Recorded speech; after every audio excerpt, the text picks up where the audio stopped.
अल्हम्दुलिल्लाहि रब्बिल आलमीन वस्सलातु वस्सलामु अला सय्यिदिल मुरसलीन अम्मा बअद फ़अऊज़ु बिल्लाहि मिनश शैतानिर रजीम बिस्मिल्लाहिर रहमानिर रहीम अस्सलातु वस्सलामु अलैका या रसूलल्लाह व अला आलिका व अस्हाबिका या हबीबल्लाह अस्सलातु वस्सलामु अलैका या नबियल्लाह व अला आलिका व अस्हाबिका या नूरल्लाह।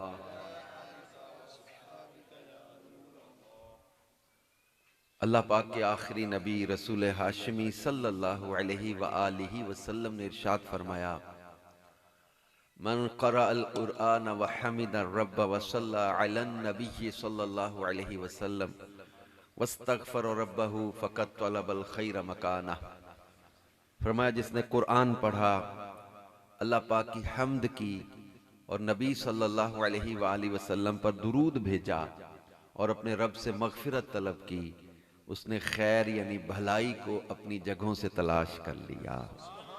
सल्लु अलल हबीब सल्लल्लाहु अला मुहम्मद व अला आलिहि व सहबिहि व बारक वसल्लम सलातन व सलामन अलैका या रसूल अल्लाह सलातन व सलामन अलैका या हबीब अल्लाह। मेरे प्यारे प्यारे इस्लामी भाइयों और बुजुर्गों, आज हम मेराज के चट्ठा में इस इसाले सवाब के इज्तिमा में जमा हैं। हमारे शाहिद भाई, हाजी फयाज, इफ्तिखार भाई और इम्तियाज़ भाई, इन सब से हम ताज़ियत भी करते हैं और इनकी वालिदा के इसाले सवाब के लिए हम आज इस इज्तिमा में जमा हुए हैं। कि इसाले सवाब के इज्तिमा का एक ख़ास मकसद होता है। हमने जो अपने बुजुर्गों की सोहबत या उनकी तालीमात की बरकत से सीखा समझा है, ये जो हम किसी के इंतकाल के बाद तीजा कुल शरीफ या साता दसवां वगैरह करते हैं, ये कोई दावत मैयत के लिए नहीं होता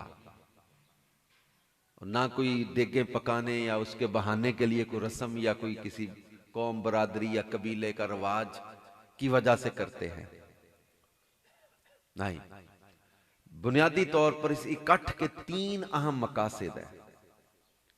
there are three main objects of this gathering. क्यों हम इकट्ठे होते हैं किसी के इंतकाल के बाद?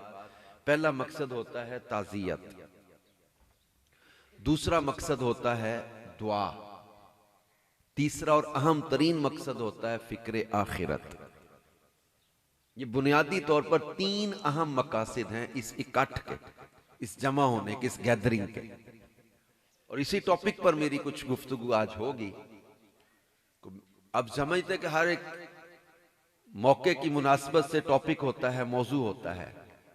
मैं चाहूं तो ऐसा टॉपिक लेके चलूं, बहुत नारे लगे, बल्ले बल्ले हो जनाब हाजी साहब ने, अजहर भाई ने कमाल बयान कर दिया, क्या हो गया।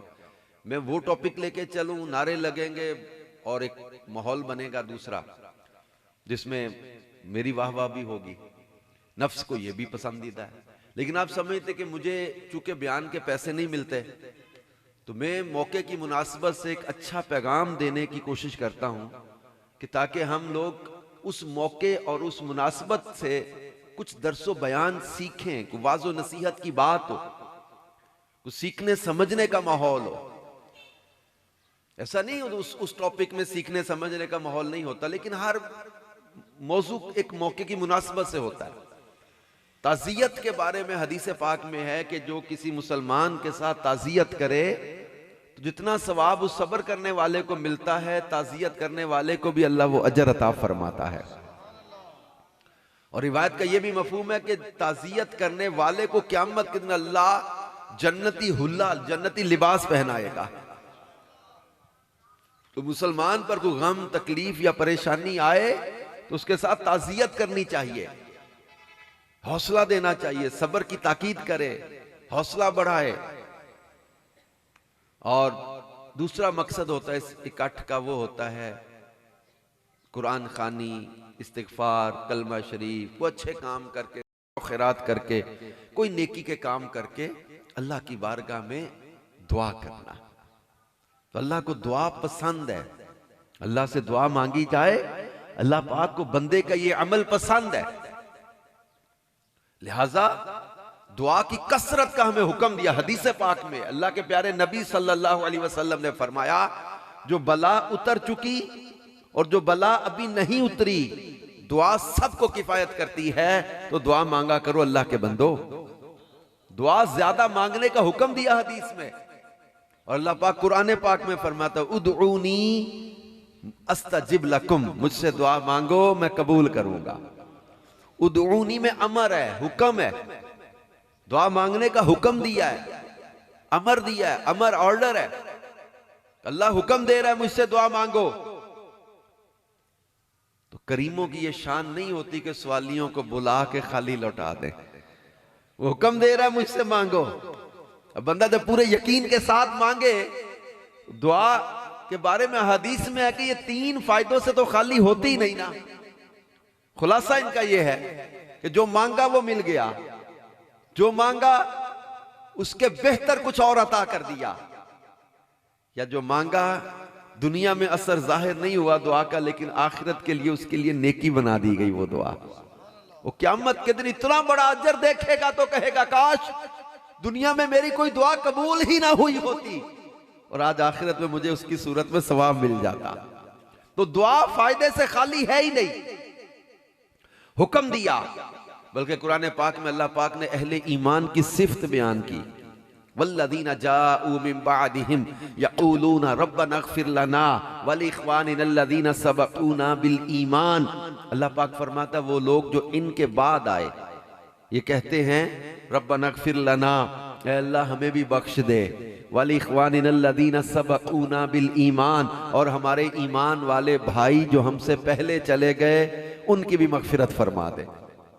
इस आयत से इस्तदलाल किया है इसाले सवाब और दुआए मग़फ़िरत की बरकत का, कि जब जिंदों की दुआ का फायदा फौशुदगान को पहुंचता है। इस आयत से पता चला कि अल्लाह कुरान में बता रहा है कि जो बाद वाले हैं वो पहले वालों के लिए बख्शिश की दुआएं मांगते हैं। अपनी और मरहूमीन के लिए मग़फ़िरत की दुआ मांगने का कुरान में अल्लाह ने जिक्र फरमाया। तो यूं अहले ईमान की दुआओं का फायदा फौतशुदा मुसलमानों को पहुंचता है। बल्कि एक हदीस है जिसमें अल्लाह के प्यारे नबी सल्लल्लाहु अलैहि वसल्लम ने फरमाया, जो तमाम मोमिनीन और मोमिनात के लिए मग़फ़िरत की दुआ करे। हदीस का मफ़हूम यह है कि फरमाया जितने मोमिनीन और मोमिनात हैं इतनी नेकियां अल्लाह इस दुआ मांगने वाले को अता फरमा देता है। कितना सवाब कमाने का हमें एक मौका और रास्ता बता दिया गया कि जो तमाम मोमिनीन और मोमिनात के लिए मग़फ़िरत की दुआ करे। तो जितने मोमिनीन और मोमिनात हैं इतनी तादाद में अल्लाह इस दुआ मांगने वाले को नेकियां अता कर देता है। इतना ही कहना या अल्लाह तमाम मोमिनीन और मोमिनात की मग़फ़िरत फरमा दे। अरबी में नहीं कह सकते, अरबी में कहना चाहे तो अल्लाह मग़फ़िर ली वाली कुल्ली मुमिन व मुमिना, ये पढ़ ले, नहीं पढ़ सकते अरबी में, तो अपनी जबान में कह दे या अल्लाह सारे मोमिनीन और मोमिनात की मग़फ़िरत फरमा। भाई इतना सा कहना। अल्लाह को ये दुआ कितनी पसंद है, दुआए मग़फ़िरत करना मुसलमानों के लिए। हदीस पाक है फरमा मेरी उम्मत उम्मत मरहूमा है, ये कब्रों में गुनाहों के साथ जाएंगे, क़यामत के दिन गुनाहों से पाक होकर उठेंगे। क्यों? फरमाया अहले ईमान की दुआओं की बरकत से अल्लाह इनके गुनाह माफ फरमा देता है। अहले ईमान की दुआओं का फायदा मरहूमीन को पहुंचता है। पुरानी किताबों में एक वाकया लिखा हजरत हम्माद मक्की रहमतुल्लाह अलैह का।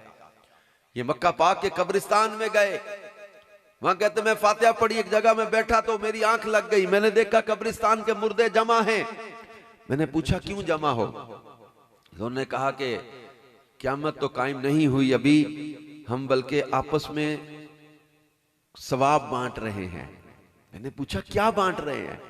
उनके 1 साल पहले अल्लाह का एक नेक बंदा यहां से गुजरा था, उसने सूरत इखलास, कुल हुवल्लाहु अहद, ये पढ़कर इसका सवाब कब्रिस्तान वालों को इसाल कर दिया था। इसाल का मैंने होता गिफ्ट कर देना, हिबा कर देना, गिफ्ट कर देना, सवाब बख्श देना, जिसको हम अपने लफ्जों में कहते हैं सवाब बख्शना। उसने कहा कि 1 साल पहले अल्लाह का एक नेक बंदा यहां से गुजरा, उसने सूरत इखलास पढ़ के उसका सवाब कब्रिस्तान वालों को इसाल कर दिया, बख्श दिया। 1 साल हो गया हम आपस में सवाब बांट रहे हैं, सवाब खत्म नहीं हुआ। सूरत इखलास में अल्लाह ने इतनी बरकत रखी, इतना सवाब रखा है। कुरान पाक में अल्लाह ने ऐसी बरकतें रखी हैं। बल्कि एक रिवायत में जो सूरह यासीन अपने माँ बाप दोनों या एक ही कब्र के पास जाके पढ़े, जितने हरफ है ना सूरह यासीन के, हर हरफ के बदले पढ़ने वाले के लिए अल्लाह बख्शिश लिख देता है। पढ़ने वाले के लिए बख्शिश लिखी जाती है। आप देखें इसाले सवाब का, कुरान खानी का, दुआए मगफिरत का अजर कैसा हदीस में बयान किया गया। और अल्लाह के प्यारे आखिरी नबी सल्लल्लाहु अलैहि वसल्लम फरमाते हैं, अद्दुआ सिलाहुल मोमिन व इमादुद्दीन व नूरुस समावाति वल अर्द। फरमाया दुआ मोमिन का हथियार है, दीन का सुतून है, जमीन व आसमान का नूर है। एक हदीस में फरमाया अद्दुआ अशरफुल इबादा, एक हदीस में फरमाया अद्दुआ अफजलुल इबादा, एक हदीस में फरमाया अद्दुआ मुखुल इबादा, एक हदीस में फरमाया अद्दुआ हुवल इबादा। फरमाया दुआ वो तो इबादत है, दुआ इबादत का मगज है, दुआ अशरफ यानी आला इबादतों में से है, दुआ अफजल यानी अफजल इबादतों में से है। बल्कि अल्लाह के प्यारे महबूब अलैहिस्सलातु वस्सलाम फरमाते हैं, हदीस कुदसी अल्लाह पाक फरमाता है, अना मअहु इज़ा दआनी, बंदे जब तू दुआ मांगता है मैं तेरे साथ होता हूँ। ये अल्लाह का खास करम मअय्यत रहमत है, ये खास मअय्यत करम रहमत है जो दुआ मांगने वाले को अता किया जाता है। कि अल्लाह फरमाता है मैं तेरे साथ हूँ, तू मांग। अल्लाह पाक पसंद फरमाता है दुआ मांगने को, और अल्लाह पाक की बारगाह में कसरत से दुआ करने का हुक्म दिया गया। लिहाजा हदीस मुबारक और कुरान पाक इन आयात से पता चला कि बंदा सिर्फ अपने लिए दुआ ना मांगे, अपने मरहूमीन के लिए भी दुआ मांगता रहे।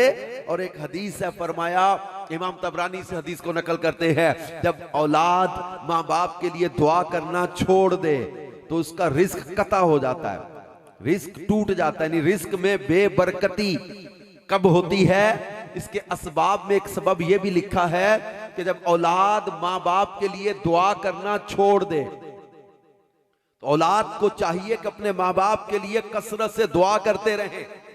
कुरान पाक में एक बड़ी मशहूर दुआ है जो नमाज के आखिर में हम अक्सर पढ़ते हैं।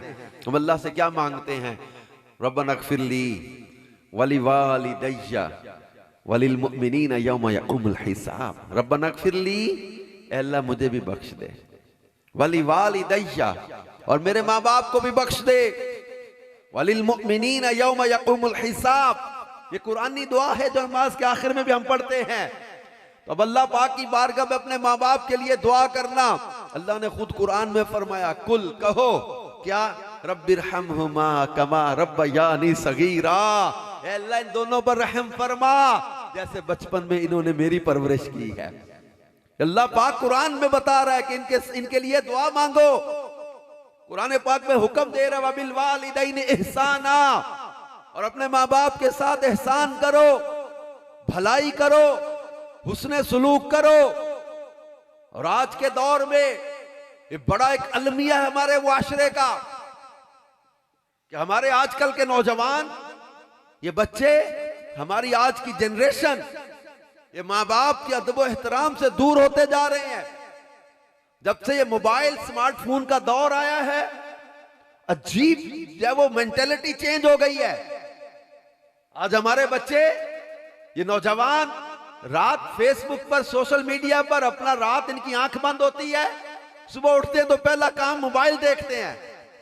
और इनके ज़हनों से निकल गया माँ बाप के पास बैठना, माँ बाप के साथ साथ बातें करना।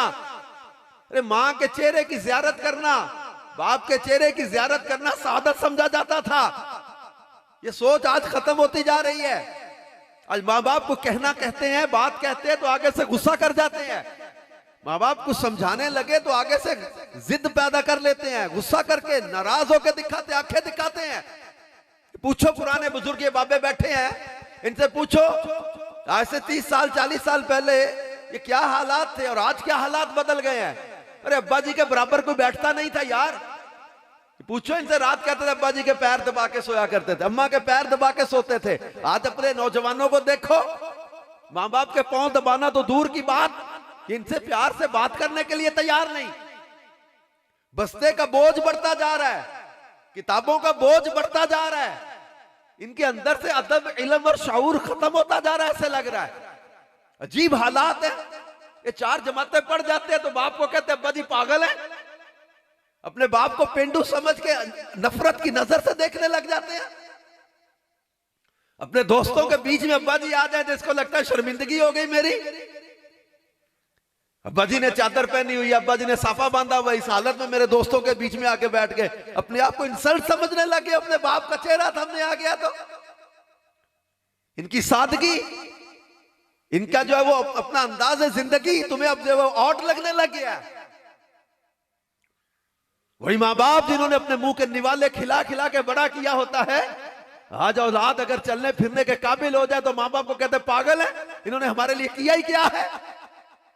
एक शख्स आया, अर्ज किया या रसूल अल्लाह सल्लल्लाहु अलैहि वसल्लम, मैं अपनी माँ को 6 मील ऐसे गर्म पत्थरों पे लेके नंगे पैर चलाऊं, अगर गोश्त का टुकड़ा रखते तो कबाब बन जाता। 6 मील में अपनी माँ को कंधों पे लेके उठा के फिराऊं, हुजूर क्या मैंने अपनी माँ का हक अदा कर दिया? फरमाया तेरी पैदाइश के वक्त जो उसने दर्द के झटके सहे थे, शायद ये किसी एक दर्द का बदला हो सके। तू माँ बाप के हक की बात पूछता है कि सारा हक अदा कर दिया। एक साहबी रदी अल्लाह ताला ने अर्ज किया या रसूल अल्लाह सल्लल्लाहु अलैहि वसल्लम, मुझ पर सबसे ज्यादा हक किसका है? फरमाया तेरी माँ का। इसके बाद किसका है? फरमाया तेरी माँ का। फिर किसका है? फरमाया तेरी माँ का। फिर किसका है? फरमाया तेरे बाप का। ये माँ बाप का हक अल्लाह के नबी बयान कर रहे हैं कि अल्लाह रसूल के बाद सबसे बड़ा हक माँ का, फिर बाप का, फिर आगे सिला रहमी के दर्जात बयान किए हैं। लिहाजा अपने माँ बाप की कदर करो, अपने माँ बाप को अजियत ना दो, अपने माँ बाप को दुख ना देना। अगर तुम नशई दोस्तों में बैठते हो तो माँ बाप को तकलीफ होती है, ये तुम्हारे फायदे के लिए समझाते हैं। तुम आवारा लड़कों के साथ फिरने जाओगे तो माँ बाप को परेशानी होती है। माँ बाप समझाते हैं तो माँ बाप को अपना दुश्मन ना समझो। और छोटी छोटी चीजों पे बाद लोग जिद्दें लगा के फिर रहे हैं। मैं शहर शहर फिरता हूं, मेरे सामने कई चीजें आती हैं यार, मुझे उस बूढ़े शख्स के आंसू नहीं भूलते जो मुझे पर्ची देते हुए दुआ की। एक बयान में एक बंदे ने पर्ची दी, आंखों में उसके आंसू थे, पर्ची खोल के मैंने पढ़ी तो लिखा था मेरा बेटा नशा करने लग गया, दुआ करो मर जाए। मैं सोच रहा था ये किस दुख में एक बाप ने पर्ची दी होगी यार, छोटी बात नहीं है। ये वो वही माँ बाप जिन्होंने मन्नतें मान मान कर, मुरादें मान मान कर, दुआएं मांग मांग कर बेटा मांगा हो, आज किस दुख और कर्म में गुजर रहे होंगे, किस तकलीफ में माँ या बाप ने ये कहा होगा कि ये मर जाए। बहनों के जेवर बेच के खा गए, जहेज की चीजें बेच के खा गए, घर की चीजें बर्बाद कर दी, रोज लड़ाई, रोज फड्डा, कहीं जुए में कुछ हार के आ गए, लोग पीछे आ गए, घर में झगड़ा हो रहा है, तरह तरह की परेशानियां माँ बाप को दे दी, उनका बुढ़ापा रोल के रख दिया। वो माँ बाप जिन्होंने सोचा था बेटा बड़ा होगा, जवान होगा तो बुढ़ापे का सहारा बनेगा, तुम बुढ़ापे का सहारा बनने की बजाय इनके बुढ़ापे का रोग बन गए। इनकी तकलीफ सबसे बड़ी दुनिया की तुम ही बन गए, सबसे बड़ी अजियत इनके लिए तुम बन गए। अरे माँ बाप को सुख देना था तुमने, आज माँ बाप को बात समझाते तुम आके आंखें दिखाते हो, मुक्के दिखाते हो।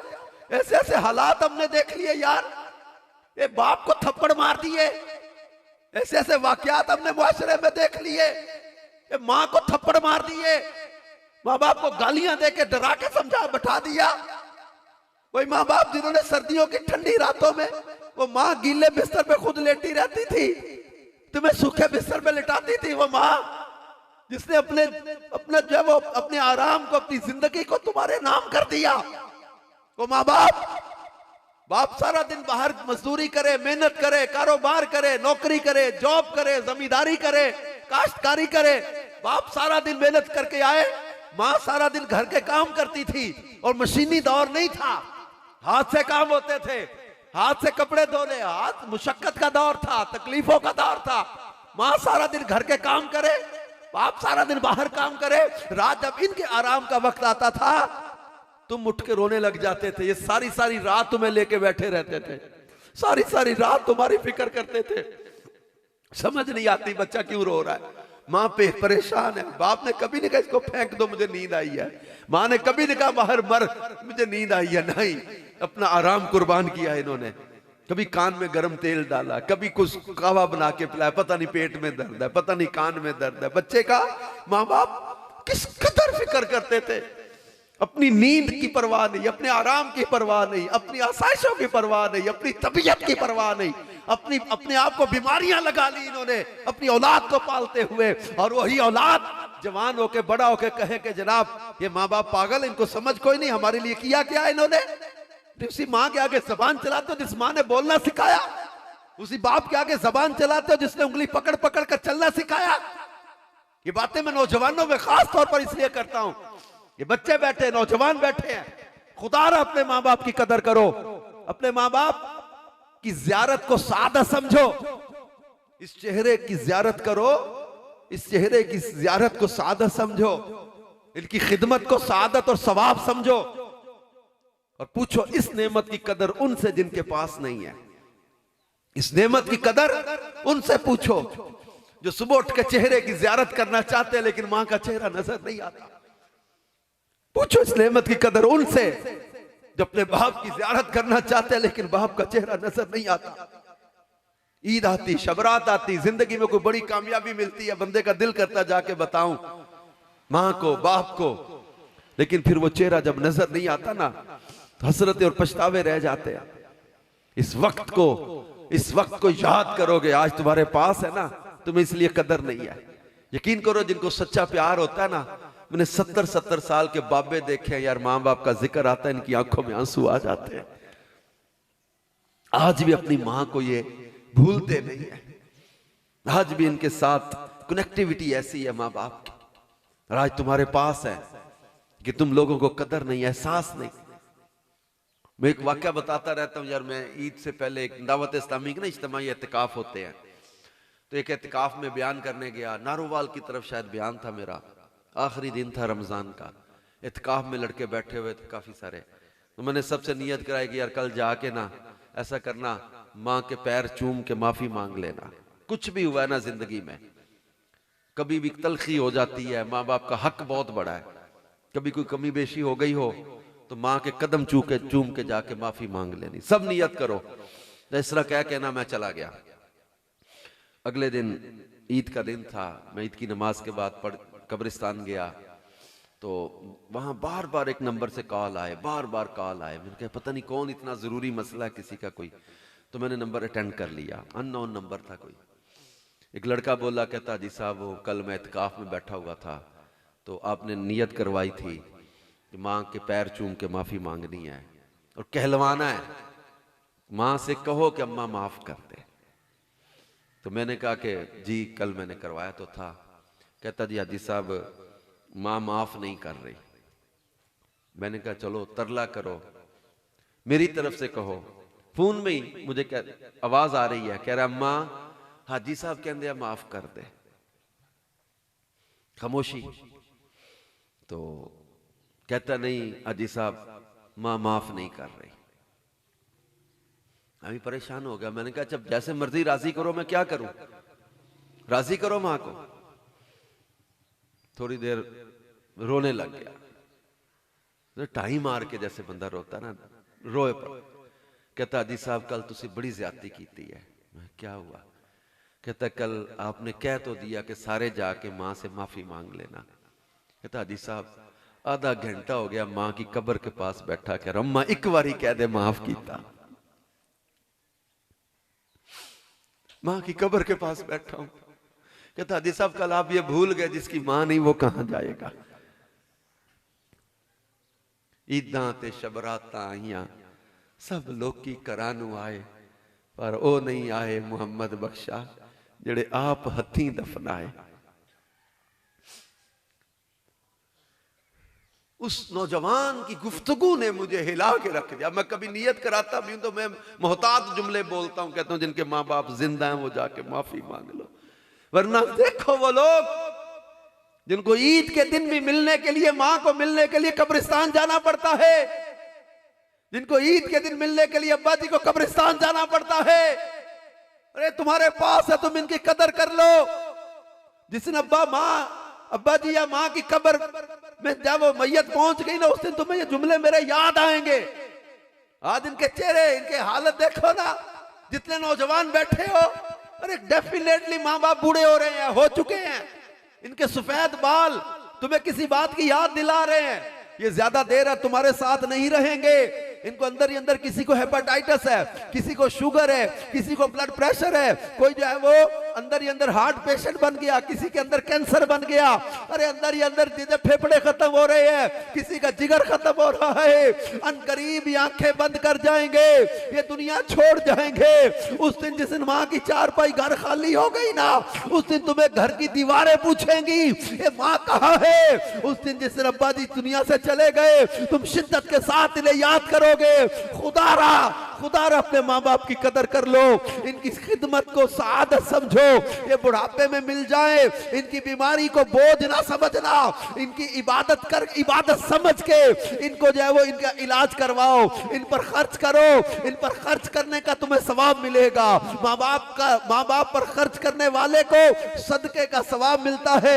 उम्र में इजाफा किया जाता है, रिस्क में इजाफा किया जाता है। अपने माँ बाप से कभी अपनी जो है वो जिद ना लगाना, छोटी छोटी चीजों पर माँ बाप से लड़ाई ना बना के बैठना। एक दिन मरना है, आखिर मौत, ये दुनिया छोड़कर चले जाएंगे और हमें जो है वो उस वक्त के पछतावे और हसरतें रह जाएंगी। लिहाजा अपने माँ बाप के बारे में अपना ज़हन बना के रखेंगे, ये मेरी जन्नत है। अल्लाह के प्यारे नबी सल्लल्लाहु अलैहि वसल्लम ने फरमाया, हुमा जन्नतों का व नारों का, ये दोनों या तो तेरी जन्नत है या दोज़ख है। जिसने माँ बाप को राजी किया उसके लिए जन्नत के दरवाजे खोल दिए जाते हैं, जिसने माँ बाप को नाराज किया उसके लिए दोज़ख के दरवाजे खोल दिए जाते हैं। आला हजरत इमाम अहले सुन्नत मौलाना शाह इमाम अहमद रजा खां रहमतुल्लाहि अलैह से एक सवाल हुआ, फतवा रज़विया में पूरा फतवा है, जिसका खुलासा ये है। सवाल हुआ था, एक लड़का है, बाप को गालियां देता है, नाफरमान हो गया है। आला हजरत इमाम अहले सुन्नत से सवाल पूछा, इसके पीछे नमाज हो जाएगी? आला हजरत ने फरमाया, फासिक है, मुअलिन है, फाजिर है और मुस्तहिक के नार है, वह इसके पीछे नमाज नहीं होती, बल्कि ये वाजिब है इस पर तौबा करना, और ये मुस्तहिक के नार है, आग का मुस्तहिक है। और दुनिया में फिर आला हज़रत आगे फतवे में कई हदीसें लिखी हैं, उनमें एक रिवायत लिखी जिसका खुलासा है ये कुछ गुनाह ऐसे हैं जिनकी सजा आखिरत में मिलेगी, मगर माँ बाप को सताना ये ऐसा गुनाह है जिसकी सजा दुनिया में भी मिल जाती है। लिहाजा माँ बाप को सताने वाला, ये इसको फरमा आग है, आग, ये माँ बाप का नाफरमान ये दुनिया में भी सजा पाएगा, दुनिया में भी जो है ये अंजाम देखेगा।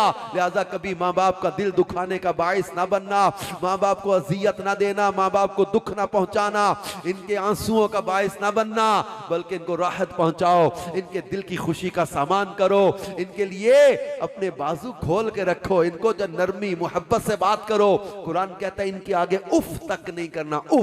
उफ की तफसीर मैंने पढ़ा, हूं भी नहीं करना इनके आगे, यहां तक मना किया है। इनके आगे, माँ बाप के आगे उफ तक नहीं करने की इजाजत दी गई। तो तुम मुक्के दिखाते हो, आंखें दिखाते हो, गालियां देते हो। अपने आप को समझाओ, अपने माँ बाप के मुतियो फर्माबरदार बन के रहो। और रसूल पाक सल्लल्लाहु अलैहि वसल्लम एक दिन सहाबा इकराम से फरमाने लगे, खुलासा रिवायत का, फरमाया कि मेरी माँ आमिना जिंदा होती ना और ईशा की अजान हो चुकी होती, इकामत हो जाती, साहबा तुम मेरे पीछे मुसल्ले, मैं मुसल्ले पे होता, तुम पीछे जमात के लिए खड़े होते, मेरी अम्मा आवाज देती मोहम्मद सल्लल्लाहु अलैहि वसल्लम, फरमाते मुसल्ला छोड़कर जाकर कहता लब्बैक उम्मी। मां की इताअत और मां की मोहब्बत बता रहे कि मां से प्यार कैसा हो। मां आवाज दे, फरमाते मैं मुसल्ला छोड़कर जाकर कहता लब्बैक उम्मी, मां से मोहब्बत सिखा रहे। लिहाजा अपने प्यारे नबी सल्लल्लाहु अलैहि वसल्लम का कहना माने, अल्लाह पाक का हुक्म माने और माँ बाप के साथ अच्छा सलूक करने का जहन बना ले। वबिल वालिदैन एहसाना, ये दुनिया में हो, जिंदगी में इनकी खिदमत करके बरकतें पाए, इनकी दुआएं ले। हजरत बायजीद बिस्तामी रहमतुल्लाहि अलैह, इनके बारे में मैंने पढ़ा। हजरत बायजीद बिस्तामी रहमतुल्लाहि ताला अलैह ये फरमाते एक रात मेरा इबादत करने को दिल कर रहा था, मेरी मां ने मुझे आवाज दी, बेटा बायजीद इधर आ। कहते मैं हाजिर हो गया। मां ने कहा मेरे पास बैठ जा। मेरी कमर दबा या सहला। हजरत बायजीद बिस्तामी रहमतुल्लाह फरमाते मैं सारी रात मां की कमर सहलाता रहा। उस रात कहते मैंने 12,000 मरतबा सूरत इखलास पढ़ी। मां ने कहा मेरे पास बैठ जा। मेरा नफल पढ़ने को, इबादत को दिल कर रहा। मां ने पास बिठा लिया। सारी रात मां के पास बैठा रहा। हजरत बायजीद बिस्तामी फरमाते मैं 30 साल की रियाजत में, विलायत में वो मुकाम ना हासिल कर सका जो एक रात मां की खिदमत का अल्लाह ने मुझे सिला अता फरमा दिया। और एक वाक्या बड़ा मशहूर है इन्हीं हजरत बायजीद बिस्तामी का। मां ने आवाज दी, पानी मांगा, पानी लेने गए, पानी लेकर आए तो मां की आंख लग गई, सो गई। अब बेअदबी ना हो जाए कि उठाने में नींद खराब ना हो जाए।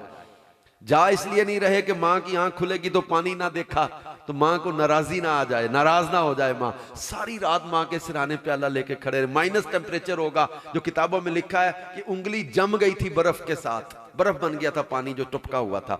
इतनी सर्दी में सारी रात मां के सिराने खड़े। तहज्जुद के टाइम मां की आंख खुली, बेटा भाईजीद यहाँ खड़े हो, अम्मा पानी मांगा था आपने।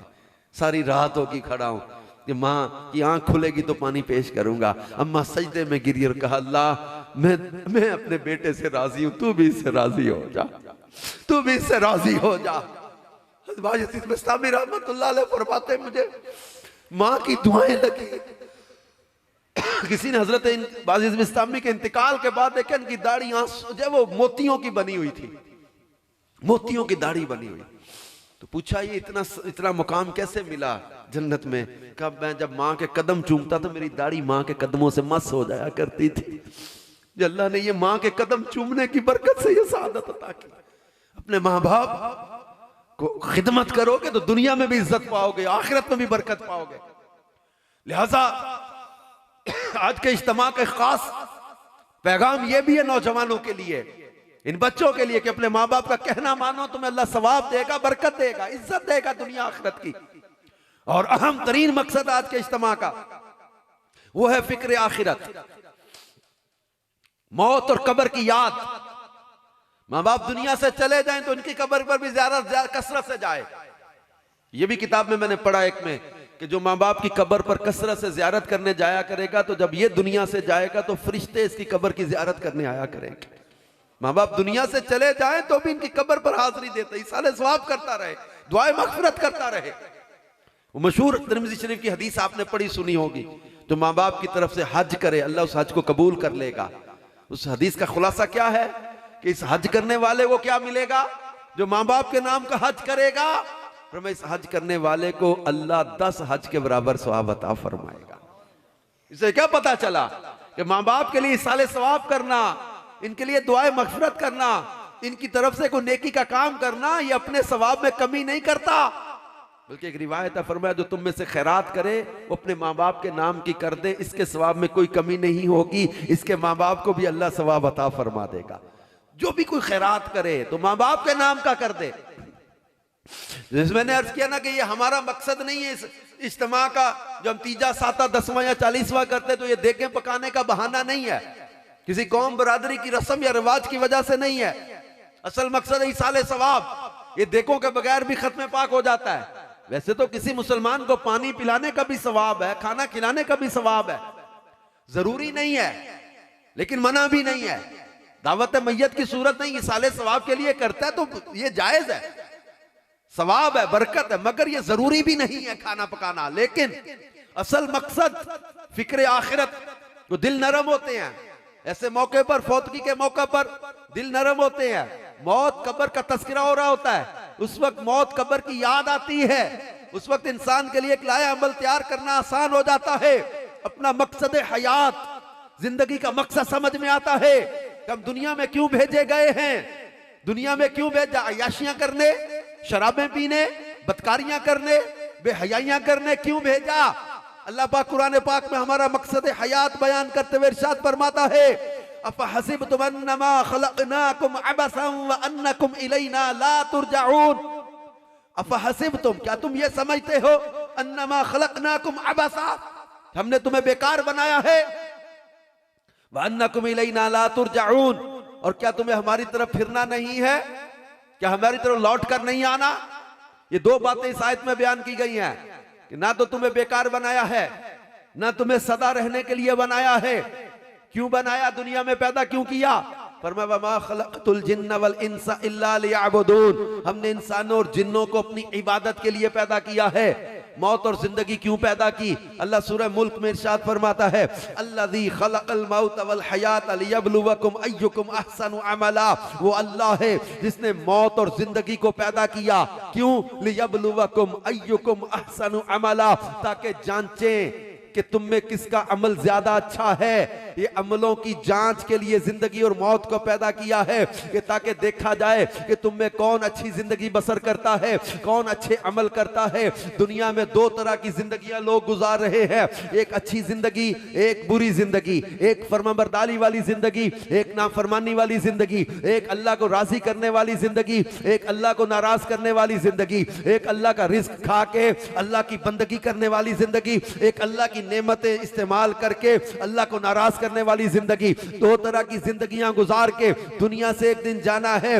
मर सबने जाना है, मौत सबको आनी है। मौत से किसी को फरार हासिल नहीं है। नमाजी भी मरेगा, बेनमाजी भी मरेगा, जानी भी मरेगा, शराबी भी मरेगा, तहज्जुद पढ़ने वाला भी मरेगा, अल्लाह को राजी करने वाला भी मरेगा, रमजान के रोजे रखने वाला भी मरेगा, रोजे कज़ा करने वाला भी मरेगा, सूद खाने वाला भी मरेगा, मिलावट करने वाला भी मरेगा, धोखा देने वाला भी मरेगा, अल्लाह से डरने वाला भी मरेगा। मौत सबको आनी है, दुनिया सबने छोड़कर जानी है, मगर सबकी मौत, सबका मरना एक जैसा नहीं है। हाँ हाँ, किसी की मौत के वक्त इसको रुखे मुस्तफा की ज़ियारत नसीब हो जाती है, किसी की मौत के वक्त जलवा मुस्तफा आंखों के सामने होता है, किसी की मौत के वक्त रसूल पाक सल्लल्लाहु अलैहि वसल्लम की ज़ियारत नसीब हो रही होती है। मगर किसी की मौत इस हालत में आती है कि उसके ऊपर पछतावा, हसरत, अजाब और तकलीफ और शिद्दत की अजियत होती है और चेहरे बिगड़ जाते हैं, सूरतें मस्त कर दी जाती हैं, चेहरे बिगाड़ दिए जाते हैं और फिर कब्र में उतरना है। ये बज़ाहिर मिट्टी का ढेर नजर आ रहा है, लेकिन हर एक की कब्र एक जैसी नहीं है। हर एक ये मिट्टी का ढेर तो नजर आ रहा है, अंदर कैफियतें जुदा जुदा हैं। बल्कि ख्वाजा गुलाम फरीद कोट मिठन वाले ये मिट्टी को देख के समझाते थे, बंदा भी मिट्टी का बना है, कब्र भी मिट्टी की है। फरमाते थे वेख फरीदा मिट्टी खुली, वेख फरीदा मिट्टी खुली, मिट्टी उत्ते मिट्टी डुली, मिट्टी हसे मिट्टी रोवे, अंत मिट्टी दा मिट्टी होवे, ना कर बंदिया मेरी मेरी, नाए मेरी नाए तेरी, 4 दिनां दा मेला दुनिया फिर मिट्टी दी टेरी। बंदे मेरी मेरी ना कर, ये दुनिया 4 दिन का मेला है, आखिरकार मर जाना है, कब्र में उतरना है, मनो मिट्टी के नीचे चले जाना है।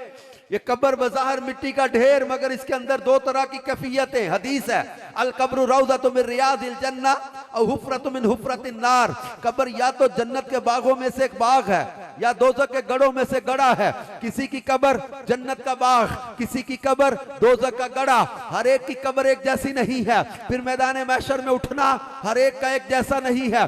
सूरह मरियम 16वां पारा, अल्लाह पाक 2 आयतों में दोनों तरह के लोगों का उठना बयान कर रहा है, इकट्ठी हैं दोनों आयतें। अल्लाह फरमाता है यौम नहशुरुल मुत्तकीना इला रहमानि वफदा व नसूकुल मुजरिमीना इला जहन्नम विरदा। ये दोनों आयतें इकट्ठी हैं। मुत्तकी कैसे उठेंगे, मुजरिम कैसे उठेंगे, परहेजगार कैसे उठेंगे, अल्लाह के नाफरमान कैसे उठेंगे। फरमा दिया यौम नहशुरुल मुत्तकीना, मुत्तकियों का हशर ऐसा होगा उस दिन। कैसे? फरमा इला रहमानि वफदा, इन्हें रहमान की बारगाह में मेहमान बना के लाया जाएगा, इज्जत के साथ सवारियों पे सवार करके इनको कब्रों से लेकर सवारियां महशर में आएंगी। ये मैदान महशर में उठना होगा परहेजगारों का। और वो मुजरिम कैसे उठेंगे? फरमाया व नसूकुल मुजरिमीना इला जहन्नम विरदा, और मुजरिमों को जहन्नम की तरफ प्यासे हांका जाएगा।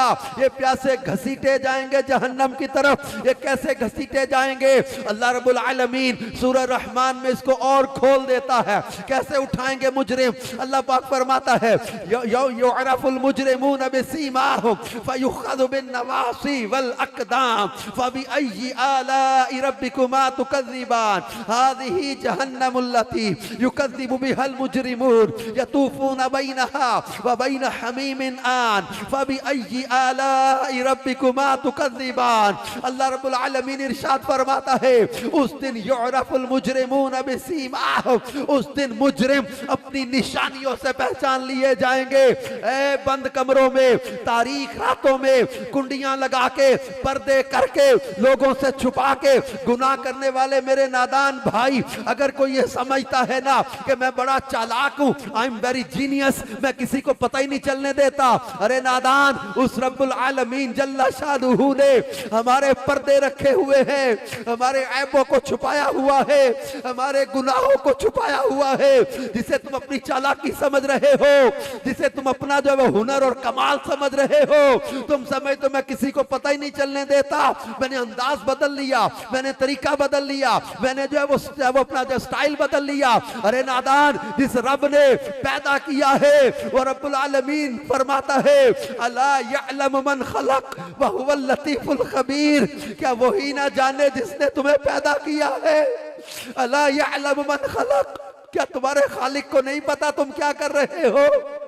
सूरह हशर में अल्लाह पाक फरमाता है या अय्युहल्लज़ीना आमनुत्तकुल्लाह, ए ईमान वालों अल्लाह से डरो, वल तंजुर नफ्सुम मा क़द्दमत लिगद, और हर जान देखे कि उसने कल के लिए क्या भेजा, वत्तकुल्लाह, और अल्लाह से डरो, इन्नल्लाह खबीरुम बिमा तअमलून, बेशक अल्लाह को खबर है जो तुम करते हो। तुम बंद कमरों में भी जो कर रहे हो ना, अल्लाह को पता है तुम क्या कर रहे हो। ए शराबें पीने वालों, ए बदकारियां करने वालों, ए जिना करने वालों, ए हराम काम करने वालों, ए मिलावट करने वालों, ए झूठ बोलने वालों, ए धोखा देने वालों, लोगों की जमीनों मकानों जायदाद ना हक कब्जे कर लेने वालों, यतीमों का माल खा जाने वालों, अय्याशियां करने वालों, नमाज़े कज़ा करने वालों, सुनो सुनो, अल्लाह फरमाता युअरफुल मुजरिमून बिसीमाहुम, मुजरिम उस दिन अपनी निशानियों से पहचान लिए जाएंगे।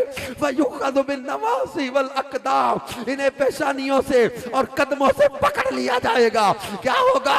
फरिश्ते इनके टखनों से पकड़कर, इनके पांव पेशे से लाकर, पीछे से पांव लाकर पेशानियों से मिला देंगे, इनको बांध दिया जाएगा, उल्टे मुंह इन्हें घसीटा जाएगा जहन्नम की तरफ। खुदा की कसम, ये आयतें पढ़ते हुए मैं ये नहीं सोच रहा कि मैं कोई नेक आदमी बैठा हूं और आप में कोई गुनाहगार बैठा है। रब्बे काबा की कसम, मैं अपने आप को भी समझा रहा, आपको भी अल्लाह का कुरान पढ़ पढ़ कर बता रहा हूं कि अल्लाह फरमा रहा उस दिन तुम पहचान लिए जाओगे। बल्कि सूरह ज़िलज़ाल में अल्लाह के प्यारे नबी सहाबा के सामने आए, फरमाया लोगों जानते हो सूरह ज़िलज़ाल में अल्लाह ने क्या फरमाया? इज़ा ज़ुलज़िलतिल अर्दु ज़िलज़ालहा व अख़रजतिल अर्दु अस्क़ालहा व क़ालल इंसानु मा लहा यौमा इज़िन तुहद्दिसु अख़बारहा।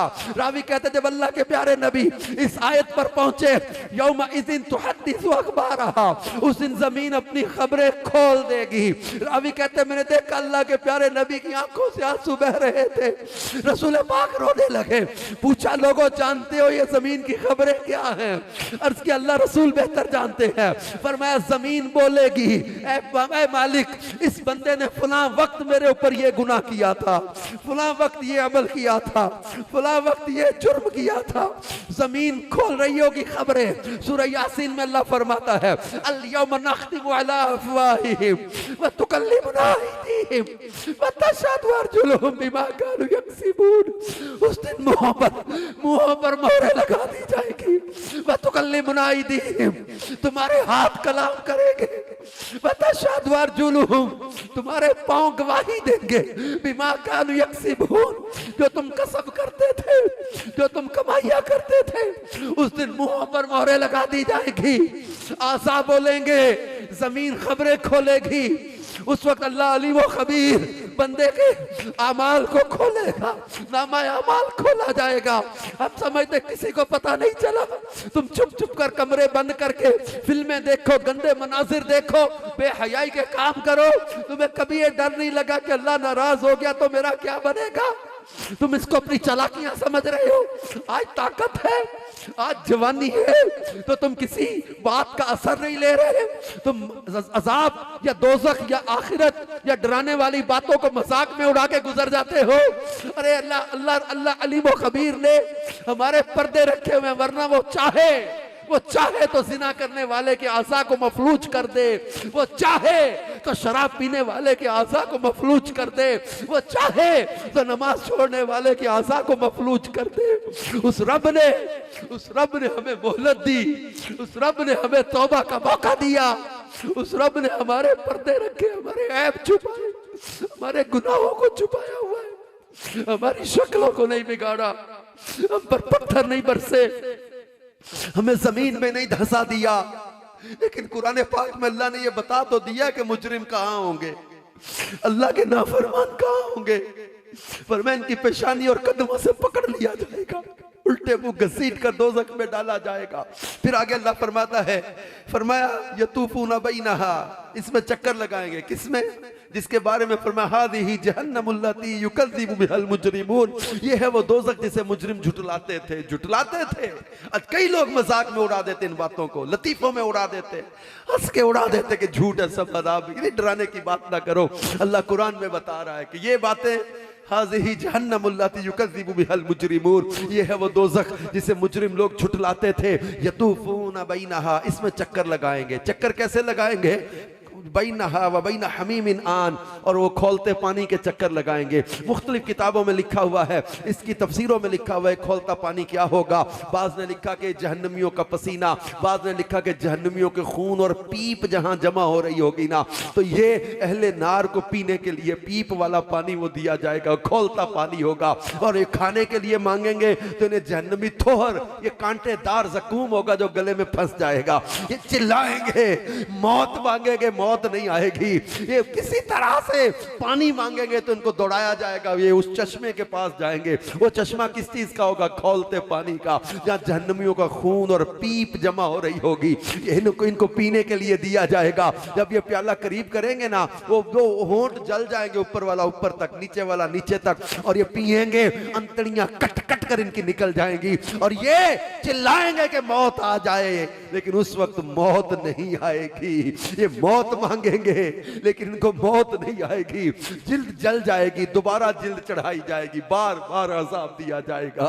एक वक्त वो जहन्नम का होगा। लेकिन नेकोकार परहेजगार कहां होंगे? ये सूरह यासीन में अल्लाह फरमाता है, इन्ना अस्हाबल जन्नतिल यौमा फी शुगलिन फाकिहून हुम व अज़वाजुहुम फी ज़िलालिन अलल अरवाइक मुत्तकिऊन लहुम फीहा फाकिहतुन व लहुम मा यदऊन सलामुन कौलन मिर रब्बिर रहीम। अल्लाह फरमाता है उस दिन इन्ना अस्हाबल जन्नतिल यौमा, उस दिन जन्नती लोग जो होंगे ना, ये दिलों को मजा पहुंचाने वाले अमन और सायों में होंगे। ये तख्तों पर चैन से टेक लगा कर बैठे होंगे, वो और उनकी बीवियां फरमाए सायों में होंगे, ये मजे में होंगे, और इनके लिए जो मांगेंगे और मेवाजात होंगे और बड़ी नेमत। फरमाए सलामुन कौलन मिर रब्बिर रहीम, अल्लाह रहीम का इन पर सलाम होगा, अल्लाह इन पर सलामती नाजिल फरमाएगा। जन्नती अहले जन्नत जो होंगे ना, ये जन्नत की नेमतें, आसाइशें, और सबसे बड़ा जन्नती को, नमाजी को वहां इनाम पता क्या मिलेगा? जन्नत में अल्लाह का दीदार करवाया जाएगा।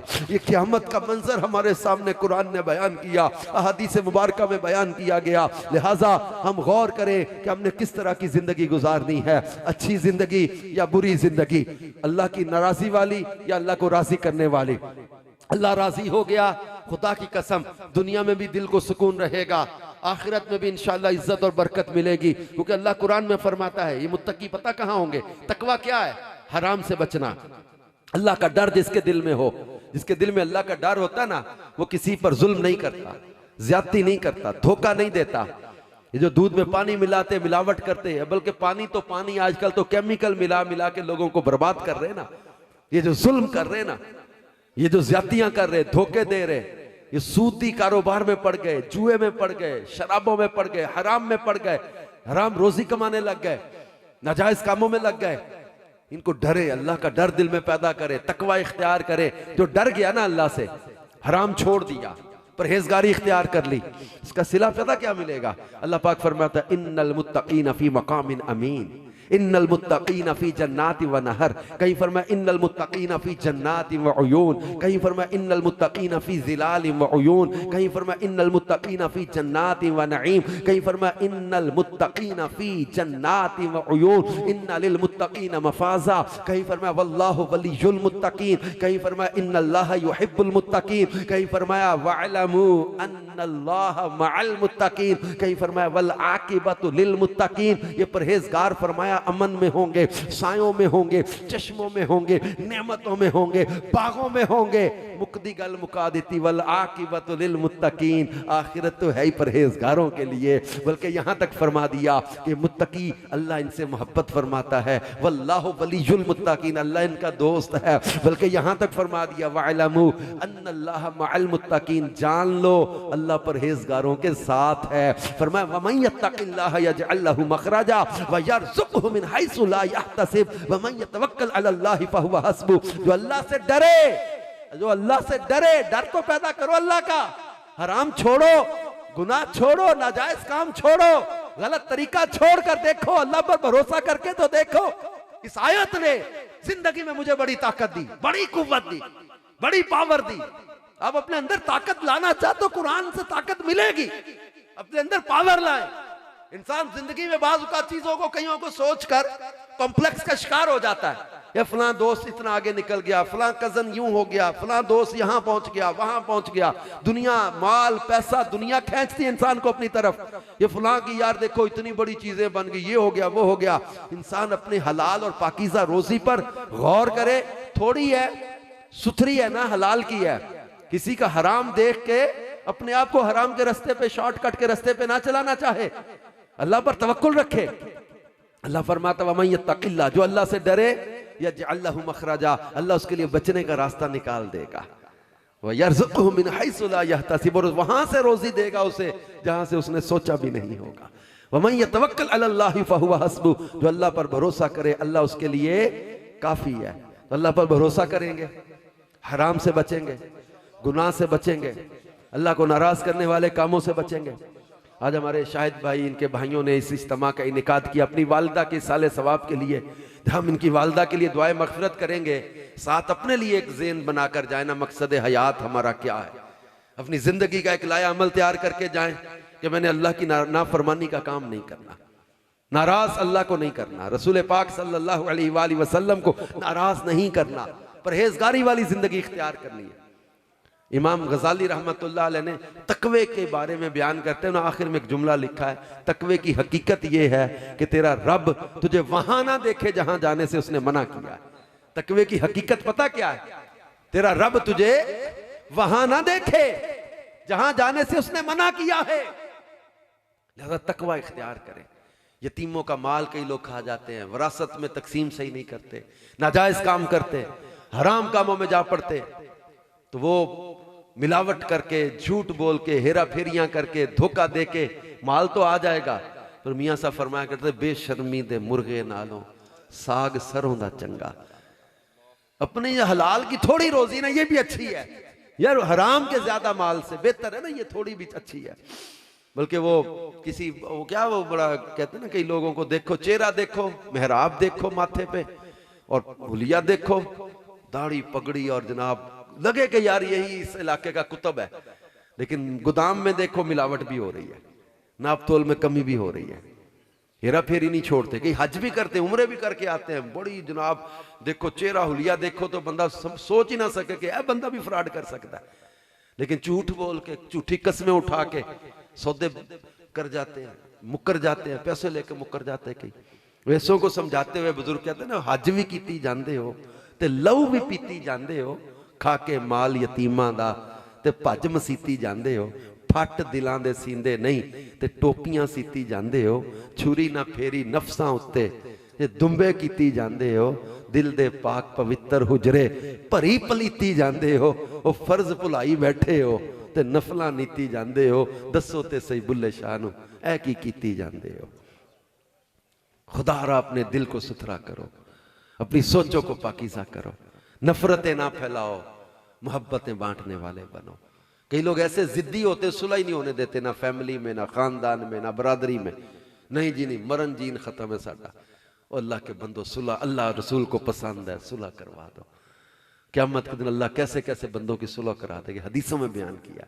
सुलह अल्लाह को पसंद है, सुलह कराओ, नफरतें ख़त्म करो, आपस में मिलजुल के रहने का जहन बनाओ, हसद, कीने, बुग़्ज़, अनाद, इससे निकलो, पाकीज़ा और सुथरी ज़िंदगी बसर करो। दुनिया में भी सुकून, कब्र व आखिरत में भी सुकून मिलेगा। अल्लाह पाक ऐसी पाकीज़ा और सुथरी ज़िंदगी गुजारने की हमें जो है वो तौफीक अता फरमाए और दुनिया और आखिरत की कामयाबी अता करे। दावत इस्लामी के दीनी माहौल से वाबस्ता रहें इंशाअल्लाह। इसकी बरकत से एक पाकीज़गी का जहन मिलता रहेगा, तौबा का जहन बनता रहेगा, नमाजों का जहन बनता रहेगा। अच्छी सोबत, अच्छा माहौल ये अच्छे कामों पे लगाती है। कहते ना, man is known by his company he keeps. आदमी अपनी सोबत से पहचाना जाता है। अपनी सोबत अच्छी करे, अपना माहौल, कंपनी अच्छी करे, अपना सर्कल, फ्रेंडशिप सर्कल, जो फ्रेंड सर्कल होता है ना, इसको अच्छा करे, अपना फ्रेंड सर्कल को सुथरा करें। इंशाअल्लाह आपके आमाल बेहतर होने लग जाएंगे। शराबियों में बैठेगा तो शराब की बातें, जानियों में बैठेगा जिना की बातें, फिल्मों के शौकीनों के सोबत में बैठेगा फिल्मों की बातें, और अल्लाह रसूल से मोहब्बत करने वालों की सोबत में बैठेगा मदीने की बातें होंगी, मदीने वाले की बातें होंगी। इंशाअल्लाह नमाज की, सुन्नत की, शरीयत की, मोहब्बत की बातें होंगी। रसूल पाक सल्लल्लाहु अलैहि वसल्लम की आल से मोहब्बत की बातें होंगी, सहाबाई किराम की मोहब्बत की बातें होंगी, औलिया किराम से मोहब्बत की बात। तो ये अच्छे माहौल की बरकत होती। तो दावत इस्लामी के दीनी माहौल से वाबस्ता रहे और इल्म सीखने के लिए मदनी काफिलों में भी सफ़र इख्तियार करने, एक जरिया इल्म का। मदनी काफिले सफ़र करते हैं, मदनी काफिलों में सफ़र करें। एक माह के लिए मदनी काफिले में जाते हैं, माशाल्लाह हम देखते हैं इस नौजवान की ज़िंदगी में पूरा चेंज आ जाता है। नमाज, वज़ू, गुस्ल के मसाइल, फ़राइज़, वाजिबात सीख जाता है, कुरान दुरुस्त मखारिज से पढ़ना सीख जाता है और बहुत सारी सुन्नत आदाब सीख जाता है। तो मदनी काफिलों में सफ़र करें, हफ्तावार इज्तिमा में शिरकत करते रहा करें। इंशाअल्लाह अल करीम इसकी बरकत से अमल का जज्बा बढ़ता रहेगा। अल्लाह पाक हम सबको अमल की तौफीक अता फरमाए। आमीन बेजाही खातमिन नबिय्यीन सल्लल्लाहु अलैहि व आलिहि वसल्लम।